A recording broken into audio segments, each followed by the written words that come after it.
Well, hello, and welcome to another edition of JC Lee MD Shrink Wrapped Book Reviews. On this channel, or on this sub-channel of my channel, I review a lot of the literature that's been recommended to me by friends, colleagues, patients, that I think will be, of particular relevance to the people that I see day to day, or just people in general. If you're at all interested in psychology, therapy, the development of the self, gender and sexuality, I mean, my hope is that this sub-channel will be an entree into some of the literature, at least that I've been reading over this last little while, that may or may not be of use to you. Today I have a really special review of The Courage to Raise Good Men. You don't have to sever the bond with your son to help him become a man. And this is by Olga Silverstein, a marriage and family therapist, and Beth, Rashbaun, her editor. This book, it took me a long while, even though it's not very thick, because there was just so much wisdom and I think truth in this book, and I'm so happy I picked it up. I can't remember where I had read the title. Maybe it was Bell Hooks, The Courage to Change, that references it.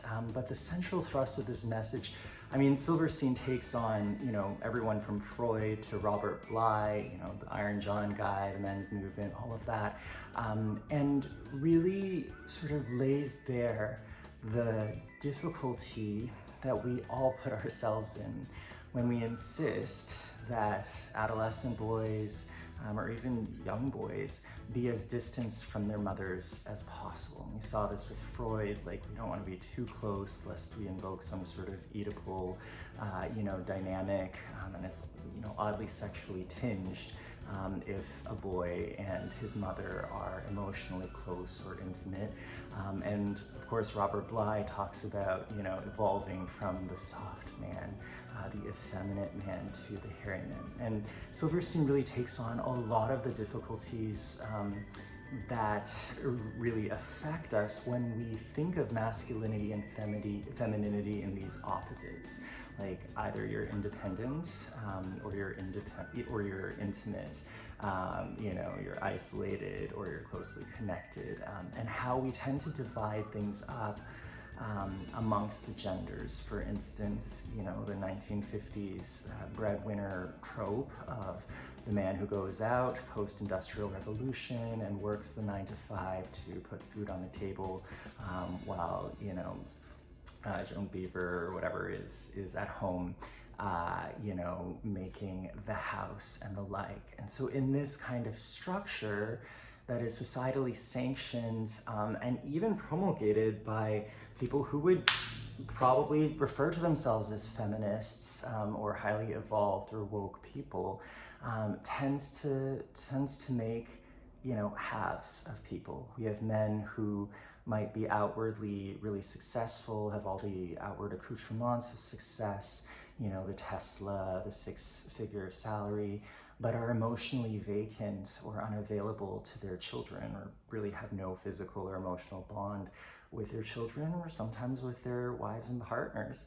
And then the women who have, for centuries been told to or expected to subjugate those more independent, creative, active, strong, sort of aspects of themselves in order to tuck themselves under, the ego of a man. And so Silverstein, I think, is a really articulate writer. As I said, I had to read and reread so many of these paragraphs, and it's not very academically dense. I think the wisdom and the truth that she distills so skillfully comes from her decades of experience in working with people, people who are half people who then evolve and grow towards each other and become more and more whole. I was at a wedding, in Napa Valley at a beautiful, beautiful vineyard. It was a family-owned vineyard. This was a wealthy, white family.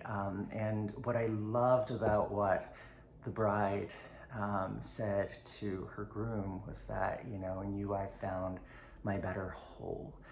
And I think that's really the thrust of this book, that despite what society indoctrinates us with on what a man should be, the philandering Lothario who, wants to accumulate more notches on his belt or get higher and higher success by sacrificing his family life, by, sort of what society expects us to be, these half selves, and pushing back against that.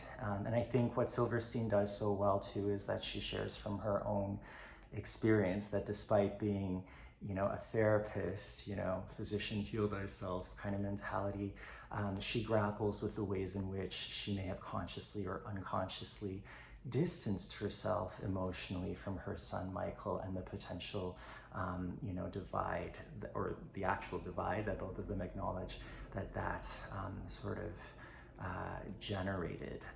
And I think the book leaves off with a message of hope, with a message of encouragement, that we can together, move towards that wholeness as a society, that we can issue or reevaluate or reincorporate these, now outdated, outmoded modes of thought about gender and sexuality, and move towards parenting instead of mothering or fathering. We can parent. A caring, compassionate, emotionally available individual can do it. And men, I'm talking to you as a man, as an Asian man, no less. That idea of suppressing our emotions and only allowing ourselves to feel the anger and not the pain or the betrayal or the loneliness or the anxiety or the fear, I think really does a disservice to us, and it does a disservice to the people that we're around. So I want to encourage you, if you're a guy and you've grappled with these thoughts, quietly in your room and have not had that opportunity to share with people around you, have the courage to just bring it up. Sometimes I do struggle with sadness. Sometimes I do wonder if I belong. Sometimes I'm anxious about what people think about me, or, my body fat percentage, and see what happens. Because again, in the graduate students, in the middle-aged men, and even geriatric men that I see, those that have heeded the advice really have come to learn, the value of that human connection and that human bond. Now, I am a Christian psychiatrist. It makes me kind of a unicorn like Scott Peck. And so if you are not Christian or not Christian curious, this next session may not have as much relevance to you. So feel free to just log off. But if you are Christian curious, or wondering, I do think that gender and sexuality is such a charged topic in evangelicalism right now. I mean, the number of spiteful comments that have been directed at Beth Moore, an incredible teacher, expositor, writer, speaker, from the likes of John MacArthur and John Piper, who clearly, I think, are quite threatened. And again, I've never sat down with them. The Goldwater Rule, I cannot, pontificate on their individual psychology or diagnostic profile. But I just think that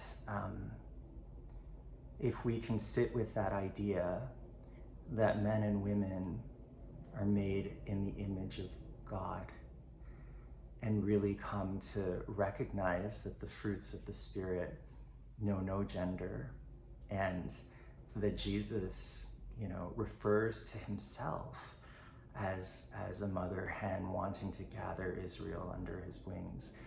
I think that might be a better and healthier starting point to talk about gender and sexuality, rather than the endless men's retreats, fathers' retreats, women's retreats that seem to toe the party line and encourage women to bake cookies for Sunday school, and men to teach and preach, because that's their God-given role.